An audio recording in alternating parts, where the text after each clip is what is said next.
This is Michael Finch of the David Hortz Freedom Center. We're back for part 2 of this week's Glazov Gang. Thank you, Morgan Brittany, Dwight Schultz, and Tiffany Gabbay.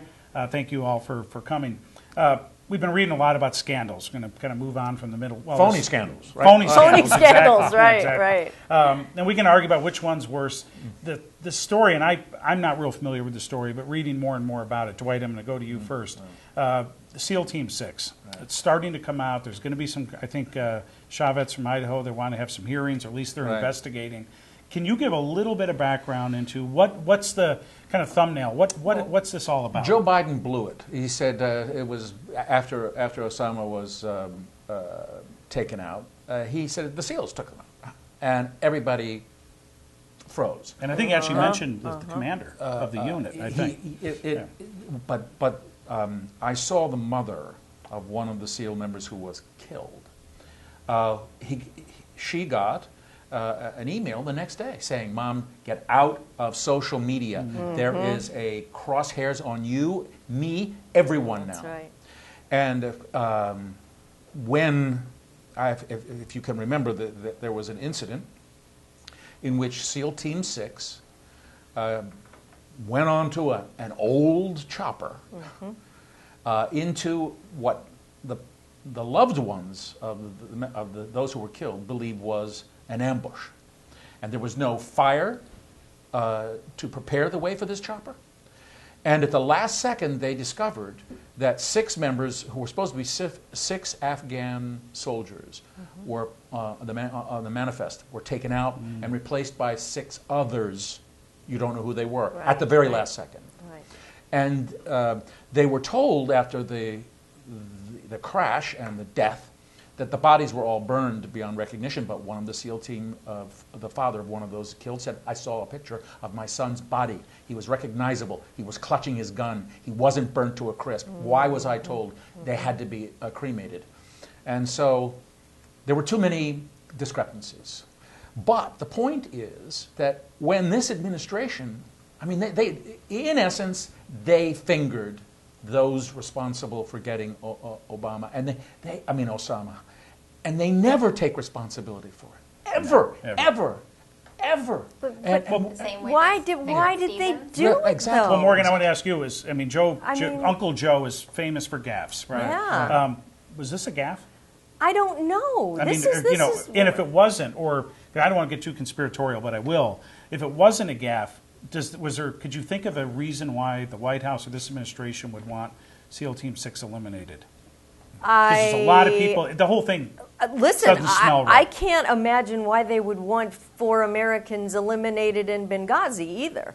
But as we dig deeper, we find out that it could be weapons, it could be this, it could be that. Who knows? I mean, who knows if an order didn't come down that we need to get these guys, they did their job, but, let's get rid of them. Well, as far as Benghazi, 4 men were left dead because an election was coming up. That could be one of the reasons. And they didn't. Exactly. So I don't know, but it certainly opens up the possibility. And isn't it unfortunate that we have to think that way? Well, isn't it? Look, we leave 4 dead in Benghazi. SEAL Team 6, leaving men and women in the field to die, our soldiers who are fighting to protect us, for the White House to leave them, and they certainly left the men in Benghazi dead, there's no question. That is the biggest scandal.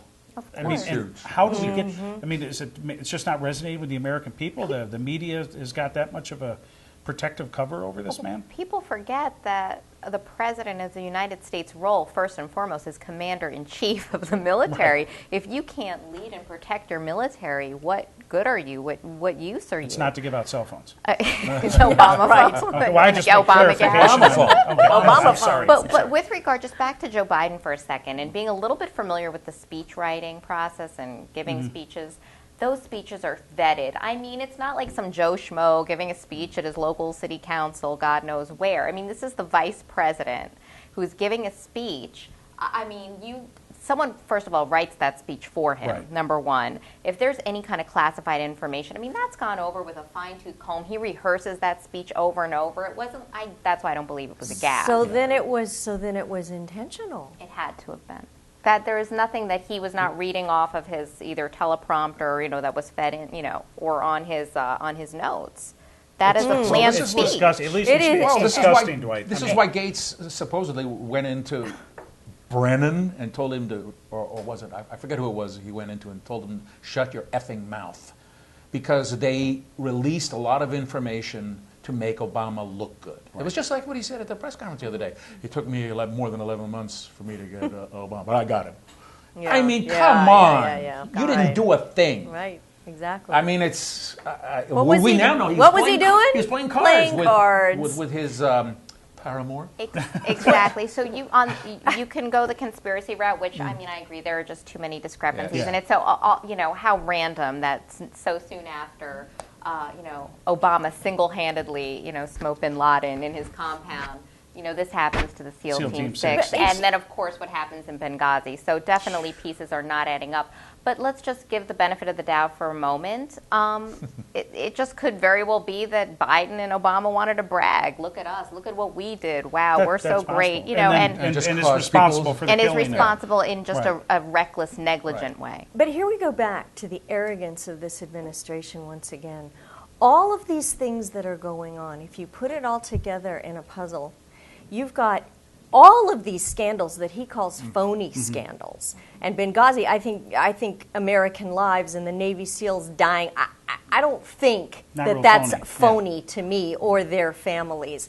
But you look at all this, and what does he do? He just blows it off like it's nothing. Right. The IRS, the NSA, Fast and Furious, all of these things just piling up. But the arrogance of this administration is like, oh, well, that's nothing. And he has Don't a worry media about that it. whitewash it for him. Yeah. That's so. the disgusting. Yeah. That's the that that it's is not the right. I mean, disgusting. we can get all fired up about it, people in our community, but it doesn't seem to be resonating. The American people should really know about this Navy SEALs deal. Yeah. This should be on the news every single night. Go ahead. Sorry, Tiffany. no, I Yeah. just want to say this. More than, and we all have, and rightfully so, our grievances and our bones to pick with the Obama administration. But at this point, I hold the media more accountable than anybody. I agree. Oh, yeah. Oh, They- yeah. I do mean, too. silence is one of Yeah. the worst things you can possibly do, when you're standing in the face of something so evil and just so abhorrent. Well, and you say they've nothing. lost all credibility, I Right. think, for us. I hold them more years ago, accountable but than they've anyone because certainly- we're expecting this kind of behavior from Obama. But Well,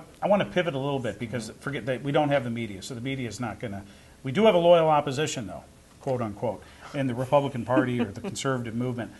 Mark Levin has just written a book about really federalism, and he wants to. It's a little radical, but it's in the Constitutional, Article 5. He wants to call a constitutional convention to propose new amendments. Now, the Congress can do that, or you can get 2/3 of the states to propose the amendments, and then it takes, 4/5 of the states to pass an amendment. It's pretty radical, hasn't been done very often. Actually, I don't think it's been done. It's talked a lot about in the beginning and the founding, but has not been done. Is this too far out? Is this something? Or do we still have time to hope that the next Ronald Reagan comes and it's going to be morning in America, or do we need something as drastic as a constitutional convention? Dwight, I'll start with you. Well, I believe his position is when you take into consideration that our Supreme Court Chief Justice, John Roberts, rewrote Obamacare law, rewrote it, and he's not a legislator. Our Constitution is dead. Right. And so we need amendments to bring it back to life. And I hate to say that he's right. I watch every single day the president saying, I'm going to do this, I'm directing this group, I'm going to say that, I'm going around them here, we're not going to enforce this law. What did Holder say? We're not going to enforce certain drug laws, and we're going to ask federal officials to hide evidence? Yeah. And it doesn't matter. There's never been anything like this. I mean, it is so out of bounds, and we don't have anybody in Congress standing up and calling it lawlessness. We don't have anybody. But the power, and Morgan, I'll move to you. I mean, the power is in the people, in the states. It is. Slavery, we couldn't get rid of slavery. It went to the Supreme Court. Dred Scott, that was a bad decision. They made the wrong decision, as Roberts did. The Supreme Court, a lot of people don't realize, that's not the end. That's not the final decision. we have the final decision, the people. Absolutely. Is something like this feasible? I mean, there's a lot of red states, maybe not 2/3. It would take a lot, but is this a movement that you think, a grassroots movement to take back our government that could work? Well, I don't know. Here's the problem. Over the past few decades, they have dumbed down America in the educational system.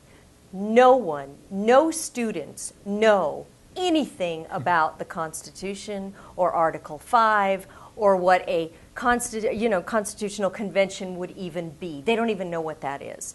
So you have to educate the public in the first place and let them know exactly what their power is. Right now, if you ask the American people, they think they don't have any power. They think government is almighty, and government holds the strings, and all those people up there in Washington are looking out for us. That's not the truth. That's not the fact. I think Mark Levin is right, but we have to educate the American people. It's got to be out there. They've got to know that this can be done.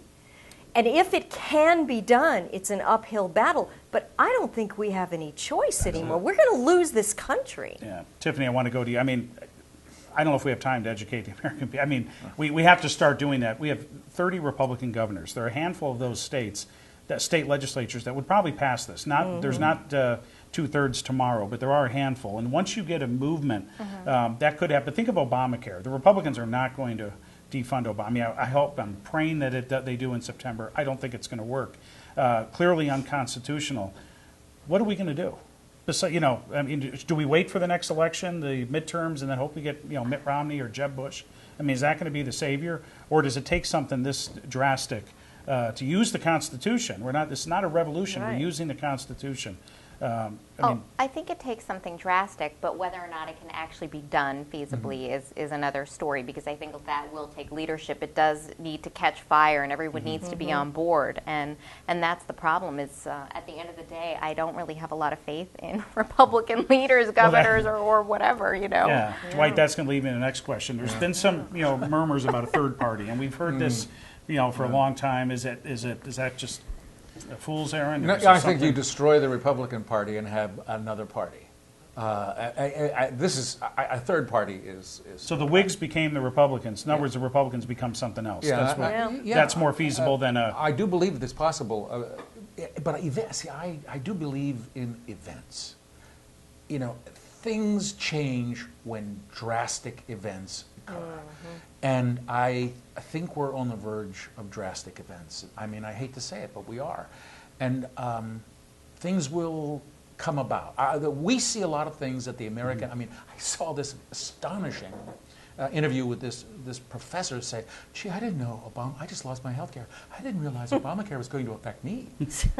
I mean, you have all of the unions saying, let's reject. Congress is, I will tell you, Congress accepting themselves from Obamacare could be a provocation that you may not be able to get back. Well, we don't control it. I mean, we have no idea what the future is. And Morgan, again, one other thing we were talking about earlier, the Cloward-Piven plan of orchestrated destruction and create the crisis. Right.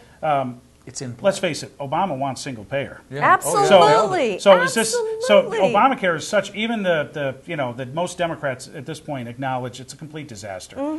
It's unworkable. It's unsustainable. It's all those things. So maybe we just collapse the entire healthcare industry, and then we have a case of the government's going to have to come in, emergency measures. That's right. Do you see? Is that that's what Obama? Their plan? That's their plan all along. Yeah. In his own words, he said it. All of these Democrats even though he claims he said did. it. Even though he claims he didn't, he said it. This is their goal. This is what they're after. This is what they wanted. They made it as convoluted and difficult and hard to implement. And the thing that is a lot of the American people, I think, are saying, wait a second, if it's a law, how can you decide what parts of that law you want to go by and the other parts you don't want to go by? How can he do that? And yet nobody is calling him out on it. So this is such a disaster that I think you're right. I think the whole thing's going to collapse, fall down, fall around its ears, and government is going to step in and go, you know what? We need one simple single payer. Tiffany, do you think it can be? Will it be defunded? I mean, can this thing be derailed before it becomes the complete disaster and then collapses the entire?